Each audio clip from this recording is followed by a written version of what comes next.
Aujourd'hui se tient la deuxième édition du Printemps du numérique qui est organisée dans l'Oise avec le soutien du Conseil général de l'Oise. Et c'est une manifestation phare pour nous que nous hébergeons aujourd'hui toute la journée à l'intérieur du centre d'innovation.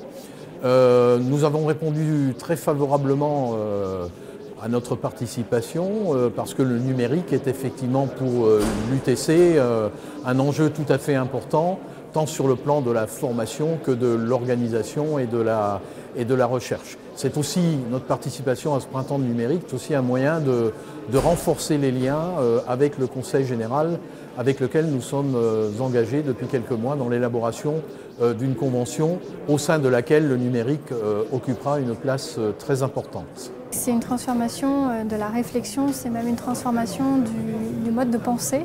On va vers une pensée universelle, un mode de raisonnement qui diffère, parce qu'on est face à des tablettes, face à des smartphones, face à un certain nombre de choses qui changent notre façon de raisonner, puisqu'on a accès à l'information en temps réel.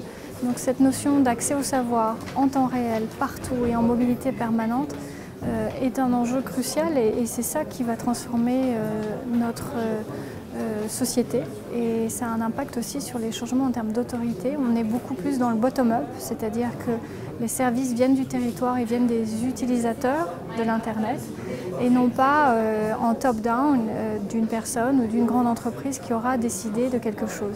Si on regarde, si on se retourne en arrière sur les réseaux sociaux, on voit que ce sont des expériences, ce sont des initiatives de création et qu'ensuite ce sont l'ensemble des utilisateurs des plateformes qui apportent de la valeur ajoutée à cette dite plateforme. Donc les objets connectés, chaque utilisateur pourra apporter un nouveau service, pourra apporter de la valeur à l'Internet et à son territoire. Nous, on organise des débats publics sur des grands projets d'infrastructure. Il y a souvent des collectivités locales, ou en tout cas ça arrive régulièrement que des collectivités locales soient maîtres d'ouvrage sur ces débats publics. Et nous, notre objectif, c'est de mettre en place des méthodologies de débat avec les habitants. La commission aujourd'hui promeut très largement les outils numériques. Et en tout cas, ça fait partie de ces missions aujourd'hui pour, si vous voulez, élargir le public du débat public à toute une population qui aurait du mal à se rendre à des réunions publiques un petit peu classiques, qui est une méthodologie un peu ancienne, en tout cas un peu régulière qu'on utilisait jusqu'à maintenant. Aujourd'hui, on a évidemment des outils assez simples hein, comme les sites internet, mais on développe surtout beaucoup des modalités de participation sur place qui sont ce qu'on appelle nous des débats mobiles, où on invite les gens à participer sur nos forums sur Internet. On utilise des dispositifs d'enregistrement pour qu'ils puissent donner leur avis, puisque l'objectif c'est de recueillir le plus grand nombre et la variété d'arguments la plus large, et donc c'est d'aller chercher cette parole citoyenne. Aujourd'hui, le net, le numérique est aussi essentiel que l'ont été l'eau et l'électricité au siècle dernier.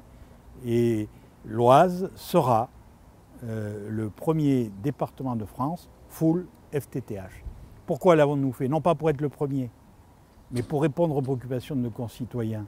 Il n'y aura pas de croissance, il n'y aura pas de reprise de l'activité économique et donc de création d'emplois si nous n'avons pas ces réseaux du XXIe siècle. L'Oise a pris une longueur d'avance et je suis fier ici